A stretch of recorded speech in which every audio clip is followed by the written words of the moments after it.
Ano nararamdaman mo?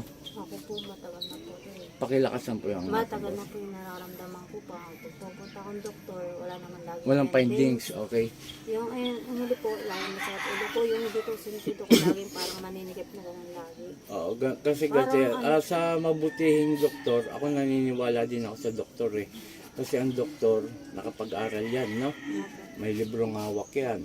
Pero kung ang isang tao, ang pasyente, sadyang binigyan ng mga gamot at hindi naman po gumaling, isa lang ibig sabihin nun, no? May gumagambala. Sa akin po Bali kasi, sa'yo, palipadangin related sa kulam. Kumbaga inuunti-unti ka na hanggang mamatay ka.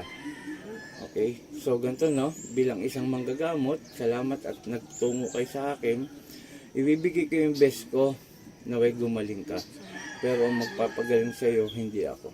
sarili ko lang din. Kundi ang Panginoong Hesus at ating Ama Dakila. Okay? Sumampalataya at maniwala, nagagaling kayo.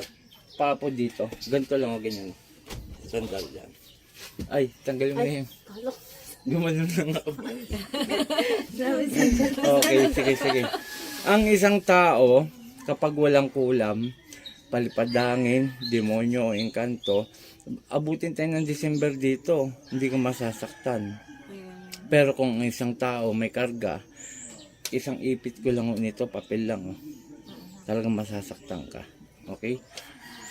Ready na tayo ha. Oh, wala akong nilagay na ano rito ha. Ready tayo. Pinipigilan ka kasi kaya ganun. Pikit. Oh, manood lang. Gusto kami nanonood. Sator, Arepo, Kenneth Operarota, sino gumagambala sa babaeng ito, mag-usap tayo sa Espiritu ng Diyos, Diyos sa lahat, Diyos na kinakatakutan sa impyerno, ang sa Diyos Kamara, Eloy sa bawat aluliyaba. Hindi mo kaya? Paano ka gagaling? Bibitawan ko na ha. Okay. Next. Huwag mo ko sisihin sa mangyayari sa iyo ha. Hindi po pwede may sasanit sa akin. Ikaw ang inaano ng bantay ko eh. Nasa iyo. Tiisin mo na yung Sobrang sakit. Papel lang yan, no? Kahit buksan natin. At ano ba yun? Sobrang sakit. Ayun, no? Tiisin mo na. Kasi lumapit ka sa akin eh. Kumbaga, lumapit ka sa manggagamot, tutulungan kita. Ayun, no? Tiisin mo na. Okay? Ready na. Isipin mo, natutulog ka lang. Exhale ka na lang. Hindi pa nga hindi ko pa nga pinipiga eh. Sobrang sakit po pala. Tingnan mo si sir. Pero hindi ano sa kanya, hindi enter sa kanya eh. Hawakan mo siya. O, magkahawak na kayo, di ba? Pikit.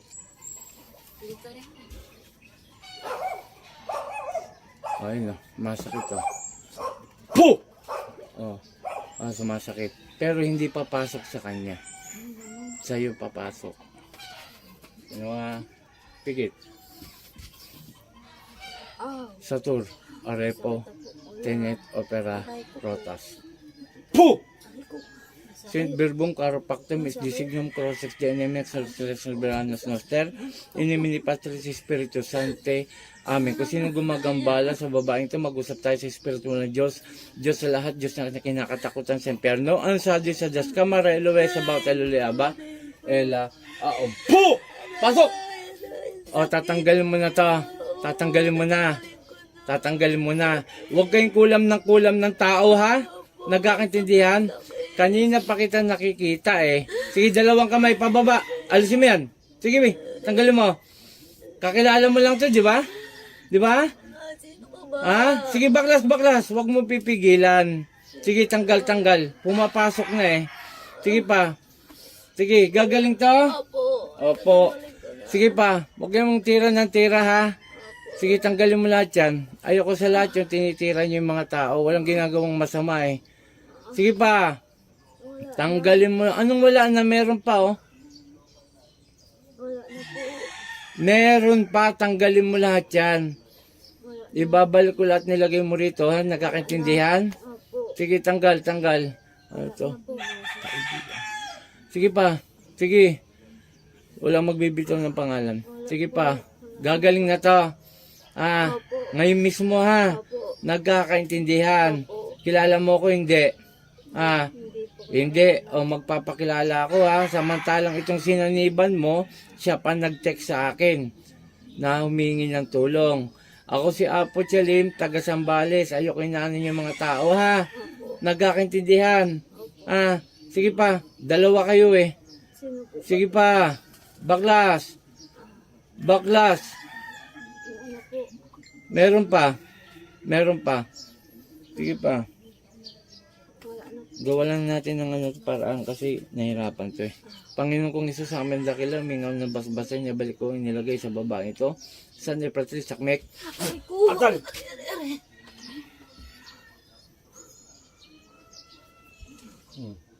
Ano? Nawala ng malay oh. Nakasanid kasi. Anong pangalan? Maribel po. Maribel, sa ngalan ni Jesus. Balik sa katawan mo. Puh! Oh. Ano, ginawa mo sa akin, kuya? Ha? Ginawa mo sa akin? Oh, anong ginawa mo sa akin? Nanonood po sila. Wala akong ginawang masama sa'yo. Ayun po, testigo, 3 yan. Hindi mo alam yung ginagawa mo kasi nakasanib. Tamo, gumanya ka po. Naimatay niya. Nahimatay ka. Ibig sabihin nahimatay, inano ko po yung ano mo lang eh. Mamaya sabihin ko ha. Kilala mo, so kinatay ko. At pahirapan ko siya. Okay? Shout out. Umagang kaganda. Maraming salamat sa ating Panginoon. Sa ating mandakila sa pagbinigyan naman tayo ng kalakasan at kapangyarihan na pinapairam sa atin. Ito, papaliwanag ko po ginagawa ko ng paraan sa pasyente kung ano yung iuutos sa akin ng bantay na sumasanib sa akin. At yung nakita naman po natin sa video, una, pinipigilan siya. Tapos nung pinaalis ko po, yung kinarga dito sa babae, maya-maya kinatay ko. Nakita nyo naman po, biglang bagsak at wala akong ginagawang hindi maganda.